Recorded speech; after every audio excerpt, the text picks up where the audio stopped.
Tantor Audio, a division of Recorded Books, presents Principle in Balance, Leading at Work and Living a Life by Jessica Cabeen. Narrated by Courtney Patterson. Publisher's note: in this audiobook, you will hear prompts for taking notes or answering questions. Please have a journal or note-taking device available. Forward. I accepted my first principal job 17 years ago. It meant a move across the state of Wisconsin to a place our family had never been. My wife and 2 sons, ages 5 and 2 at the time, packed up the truck and started what we were convinced was going to be the best adventure ever. In October of that first year, I remember walking into my house after a particularly difficult Thursday at school.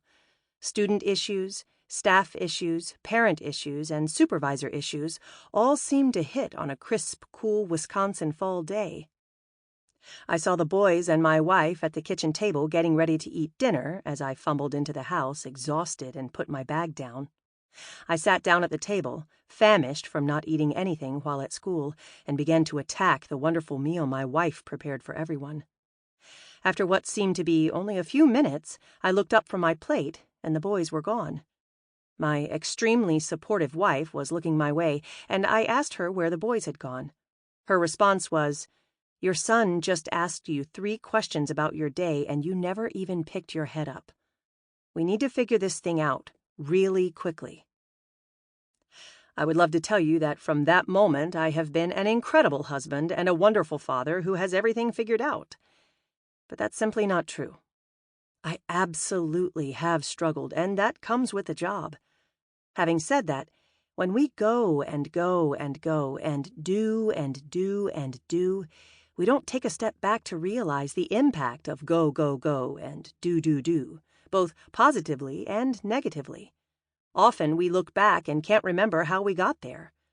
That is not balance, and we simply can't attain our best selves when we live a life without it. Leadership is hard, and what often happens is the people who we go home to, who love us the most and give us the most latitude, often get the least of us because of what is happening at school. We go home and think about other people's kids and families while we try to engage with our own. Conversely, if we haven't found balance at home, we spend the day leading a group of hundreds or thousands while thinking about what we are missing at home. Either way, success is limited in both areas. Jessica Cabeen has found a way to articulate the struggles of balance while finding meaningful ways to adjust practice and help you succeed both at school and at home. The quotes are inspirational and provide hope, but the practical application of what you can do as a leader to not only move forward but feel better is what kept the pages turning for me. There are so many resources out there that provide inspiration with no plan, and though all are engaging in the moment, few have found a way to help me move forward as a leader, both at school and at home. Principle in Balance elicits hope, but then gives you something you can do to turn the hope into success for you and those you lead. The ground rules did just that. They grounded the work in the why. The gentle reminders made me laugh, but also think about things I have put on autopilot. Doing the homework put the thoughts into action in a way that wasn't overwhelming, and yet I could see little wins in the action taking place every day. You are going to love Principle in Balance. You are going to come back to it. You are going to reference it with those you lead.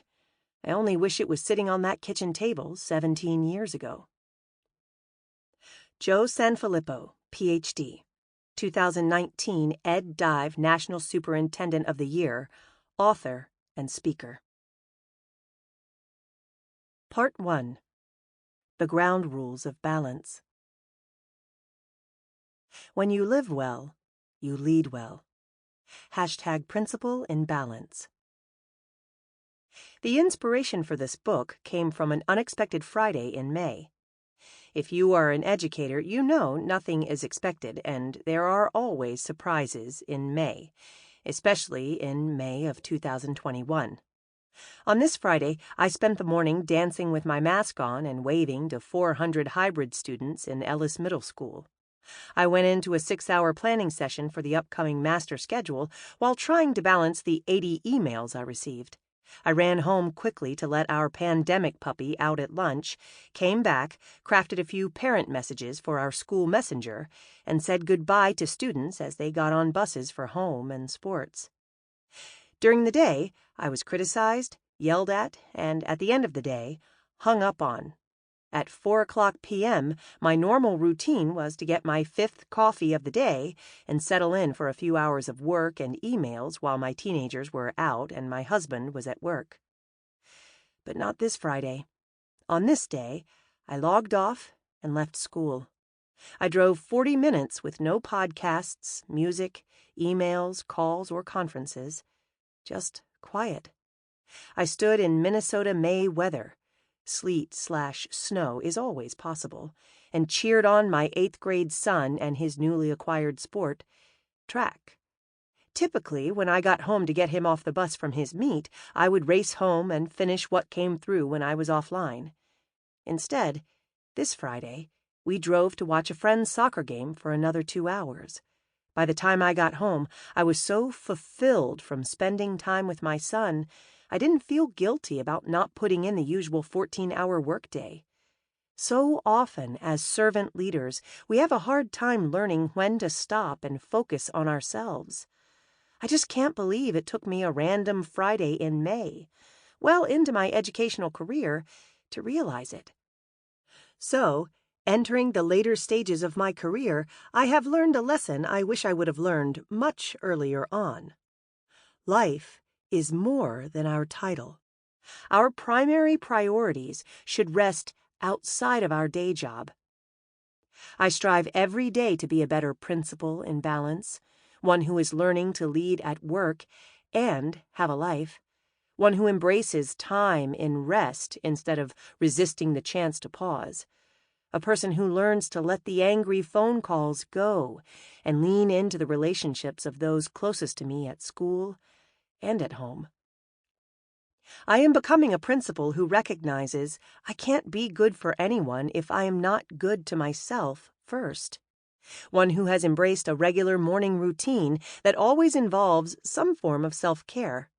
A principal who has broken up with her cell phone and continues to find ways to regulate tech to be productive, focused, and less distracted by beeps, tweets, and notifications.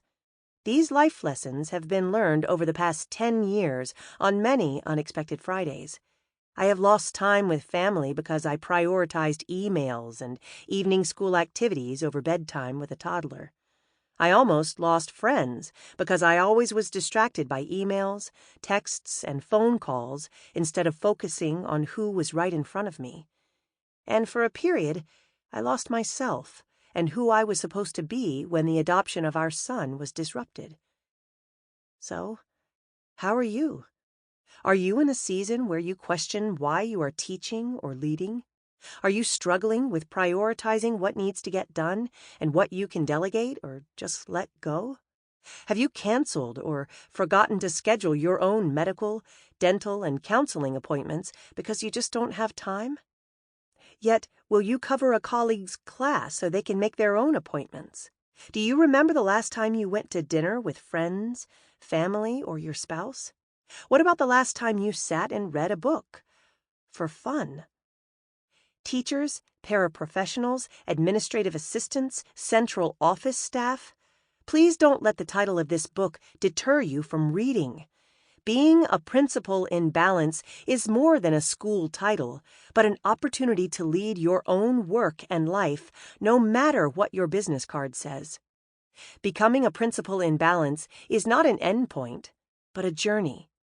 Whether you are in a season of struggle or walking into a new position with pride and accomplishment, we can all use a few gentle reminders to reflect, recalibrate, and refocus.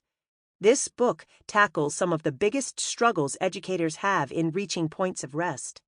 It also offers tips in setting habits to establish long-term and meaningful routines that focus on you and your family first. As a student of resiliency, a resistor of burnout, and a recent believer of the importance of daily rest, I have learned a lot about what it can look like to be a principal in balance on a Tuesday when you are 3 teachers short, or when you get to work and find out you have a sick child at home.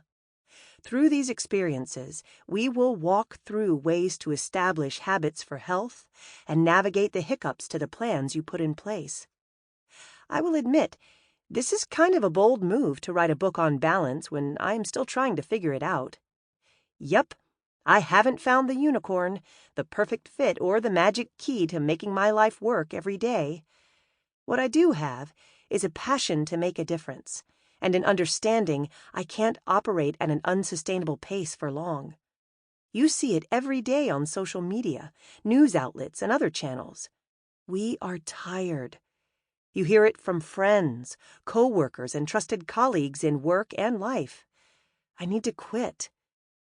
You feel it in the perceived pressures from TV, popular opinion, and Facebook posts. If you aren't on all the time, you aren't living the life you should lead. I have days where I am pulled back into the position of busyness as a badge of honor.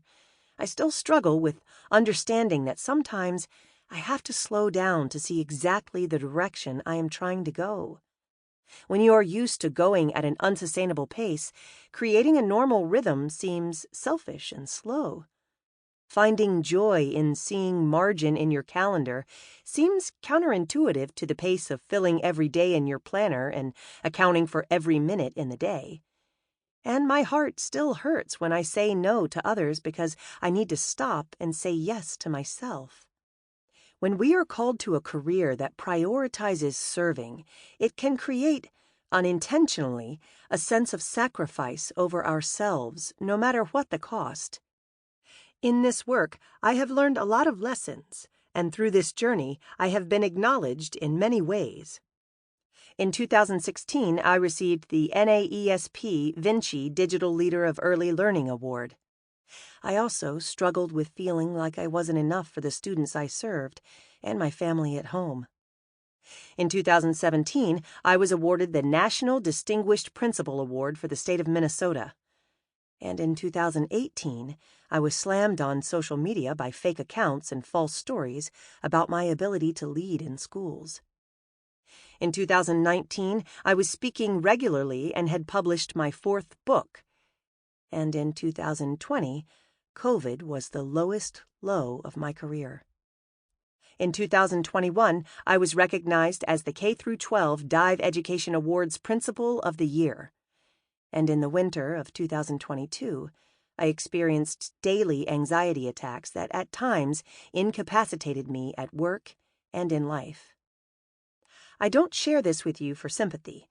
I offer these examples, and trust me, I have many more, to highlight that this work will have ups and downs, and finding the balance requires you to find ways to stabilize the time between the highs and lows, so the climb and the fall is not so hard when they happen. Seeking plateaus in the process. There is an old saying, the higher you climb, the harder you fall. I can take that to mean that the further you grow in your career, the more advanced you become and the accolades you achieve in your life, the harder it will hurt when someone or something tries to take it away, or you struggle in your daily walk of this work. What I would challenge you to do with this work, and within this book, is to find the plateaus between the mountains and the valleys. Recently, I went on a college visit with my son Kenny to my alma mater, the University of Wisconsin-Eau Claire. It has incredible programs, great sports teams, a wonderful music program, and a killer hill on campus. It's not an exaggeration to say it is the largest Midwest mountain around. That hill was part of the reason I gladly moved off campus my junior year. The thing was straight up, both ways. So when the tour started, I knew we were going to have to climb that hill. Mind you, I hiked that thing in my late teens, and now 20-some years later I was going to tackle it again? My mind was gearing up for how hard it was going to be, and how I could save face when my heart rate was racing. But while I was worried about what would go wrong, something happened. We stopped halfway. In all my years of hiking and pushing through just to get to the top, I missed the plateau halfway up. The 5 minutes we spent catching our breath made up for the exhaustion I would have felt had we just kept going. By stopping, I also had a chance to slow down and look around. In climbing any mountain, there are always incredible views, but you miss it if your only focus is to finish. Seeking balance will require you to use plateaus in the journey more than you think you should. Try to use a plateau for a pause instead of pushing up a mountain that, when you reach the top, you realize you didn't want to climb. Use a plateau to break your fall halfway when you realize you have taken on too much at work or in life and need to rest and recalibrate before you climb again. Use a plateau to lean into when others' thoughts and opinions are keeping you in the weeds that slow down your abilities to lead at work and have a life. And who knows, when you rest midway up or recover from sliding down, you might see some incredible views and gain an important perspective on the life you want to live. Ready to find the plateau and start the journey? This book walks through the stages of establishing balance, boundaries, and ways to prevent burnout. Strategies for further work will also be included so you can find the one most applicable, whatever season you are in. We walk through this book in 4 stages, which are the guiding ground rules of the work. Ground Rules of Balance. This section gives a detailed rationale for why we need to take care of ourselves before we get into the work of caring for others. Through the lens of a practitioner enhanced with research and suggestions from professionals in the work of well-being, resiliency, and rest, this section has you set a foundation for the work ahead. Dream big. This section is all about setting and achieving goals while creating realistic plans for your passions. Before we can get into the how and what, it is important we create our why. Why do you want to lose weight? Why do you want a new position? Why do you feel called to pause on your professional life to work on starting a family, or form deeper relationships with the family you already have? Creating a why will help you throughout the book when things get hard. And they will. Live colorfully. This section explores how to thrive, not just survive. How in the world do you accomplish this in a day when hustle is many of our nicknames? Living colorfully will require you to lead a different type of life. One that might go outside the traditional lines and be filled with color, not just shades of gray. In this segment, we will learn the importance of setting boundaries, not just boundaries with people, but with our time, what gets stuck in our mind, and how technology can help or hurt this work. Lead boldly. This section puts you in the driver's seat of your learning. We review action plans and find ways to manage the hiccups before they become insurmountable hurdles. Feel confident in taking charge of your learning and learn how to cultivate habits to help you along the way. Within each section, we set ground rules for the work you will engage in. Some of these rules are common sense. Others will feel uncomfortable. I challenge you to lean into the discomfort and press forward in the chapter. Chances are, the aspects of balance that are the most uncomfortable will be the ones that push you to do something you never thought possible, or something you never thought you deserved. This is hard work, no way around it. Gentle reminders are just that, things to consider as you practice the tenets of becoming a principle in balance. This is an opportunity to give yourself grace as you start to prioritize yourself and your health before anything else. And just like anything else school-related, each chapter will have a section entitled Doing the Homework. The assignment will either help you make plans, create habits, or hold yourself accountable for the work in this book. Please don't forget to do this work. It is essential in becoming a principal in balance to put into practice what you are reading, gain perspective of how this work will flow, and prioritize daily self-care, soul care, and resilience practices. My hope for each of you is to have that unexpected Friday and free yourself from the burdens of others' expectations and plans, and walk forward confident in your own skin and calling. Let's disrupt what we think we should be doing and reconstruct life in better balance, one worth leading and living. Chapter 1. Rationale for Resiliency. From the lowest pit to the top of the mountain, how do you thrive? #Principle in Balance. Every day I see students who demonstrate resilience from change, adversity, or trauma. My own son, who saw more in his first 5 years than most would in their entire life, continues to amaze and inspire me with his willingness to move forward no matter the setback. So why is it we can see resiliency and success in our own students, but not recognize the need for them in ourselves? Do they need support, help, and a network to support practices to build resiliency at their unique leadership level? Absolutely. Do leaders struggle to see through the clouds and find the silver lining when work and life collide or collapse? Of course. Do leaders recognize the signs of burnout and seek help? Not always. Will they support and serve others through difficult experiences, often at their own expense? A lot of the time. That being said, let's take a tough look at what it takes to become more resilient in the face of changes, challenges, or chaos at work or home. What is resiliency? Resiliency, an ability to recover from or adjust easily to adversity or change. Getting back up after a fall, looking for the silver lining, seeing the glass half full, bouncing back. You have heard them all, and sometimes while rolling your eyes. Whatever the saying, the meaning is consistent. Resilience is the ability and flexibility to accept challenges. This requires a foundational purpose for why you have been called to this opportunity. Along with that, you need the skills to recover from any fall or falter that happens in the work. There is another way to look at this, in non-academic terms. Adjust your nucleus so you don't go nuclear. #Principle in Balance.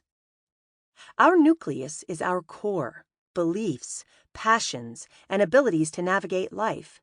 When intact and stable, it gives us the ability to navigate the obstacles in front of us. We can often handle hiccups and detours in the path seamlessly. People might notice how calm you are amidst the chaos. Like the formal definition, my middle school girl example requires the same. Grounded in purpose, willing to accept changes, and flexible with the results and the timing of the outcome. However, when our nucleus is constantly attacked, it can start to crack, and things can leak out, causing a memorable nuclear moment. These moments can be different for everyone depending on the circumstance. It might mean blowing up at someone for a minor question. It could be crying over something that any other day wouldn't mean much of anything. Nuclear to me is reminiscent of the "help me help you" scene in the movie Jerry Maguire. Jerry was giving Rod Tidwell a little advice in regard to improving his off-the-field performance, and he refused the advice. Jerry suddenly goes into a full-on 3-year-old temper tantrum meltdown.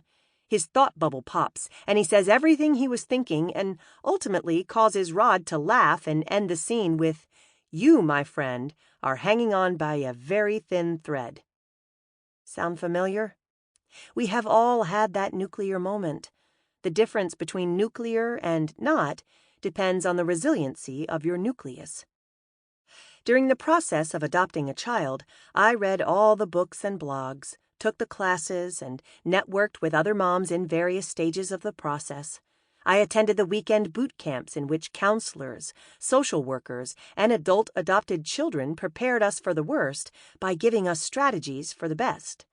But in all those hours and all that research, I missed the chapter on what to do when your adoption is terminated. My therapist called it ambiguous loss, which means loss without closure, a death without a body, an adoption without a child. And that was the start of my long Jerry Maguire season. During the weeks after the termination of our adoption, I experienced a wide range of emotions and struggled to find a rhythm as I returned to work the day after we were told the news. I would cry often and unexpectedly. I lost my appetite. I lost focus at work and home. The interactions that normally brought me joy felt like nothing. I was numb. In a way, I refused to come to terms with the situation. I continued to write in a journal for our son and planned to find a way to visit him later in life. I kept quiet about the loss to those who didn't know our story. Pretending it didn't happen was easier than feeling the emotions while retelling the story. Life felt different for a long time, and because I hadn't spent time developing resiliency, my nucleus was shattered. I had to find ways to build up a reserve for what was to come. We have all overcome obstacles. Some of us have faced difficult traumas, and some of us demonstrate bravery in moving past a difficult situation or circumstance. When in it, we tend to overlook the importance of building up our resilience. This could include finding ways to manage emotions, redefining purpose, creating activities for stress relief, seeking self-care, and building self-regulation strategies. Finally, with the help of a team of support at school and my spouse at home, I was able to find a therapist. This allowed me the opportunity to start working through the feelings of loss and find ways to rebuild the stamina of living life a little fuller after a loss. During the months after the ambiguous loss, I found that rebuilding my self-care routine helped to create stability in my day. Finding a therapist to connect with allowed me to have someone look inside and help me to stop awfulizing and start finding purpose on this path I didn't intend to take. I regained my purpose of serving and supporting children and families as an assistant principal and started to find joy in my work. After a few months of rebuilding this routine and reestablishing consistent resilience practices, something happened. This time it played out like a Lifetime movie. The adoption process was reinstated, and a week later I was on a plane by myself, traveling across the country to bring home a 4.5-year-old boy. Through the struggles of the previous months, I was so fortunate to have built up consistent resiliency strategies that would help me prepare for the trips, falls, and failures to come. Building resiliency. It doesn't take a significant event to put your resilience in check. And for all of us, March 2020 was the start of a long road ahead and a priority to build new protective factors to face the pivots, pressures, and pain to come. During the spring of 2020, any resiliency reserves I had were spent. I thought if I just kept trying what had always worked, it would eventually click. I was wrong. Living through a pandemic while trying to lead a school from your basement and support your own children upstairs was a non-stop, chaotic series of events that only seemed to get worse.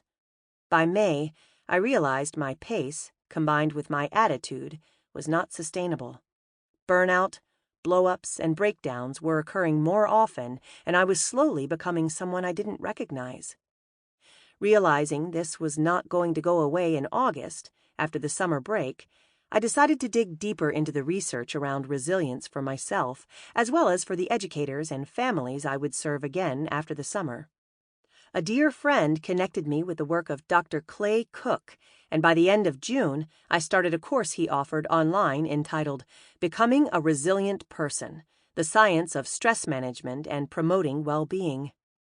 Through this course, I gained a deeper understanding of not only the importance of resilience in my personal life, but how to support other educators in building their own reserves as we return to school amidst a pandemic.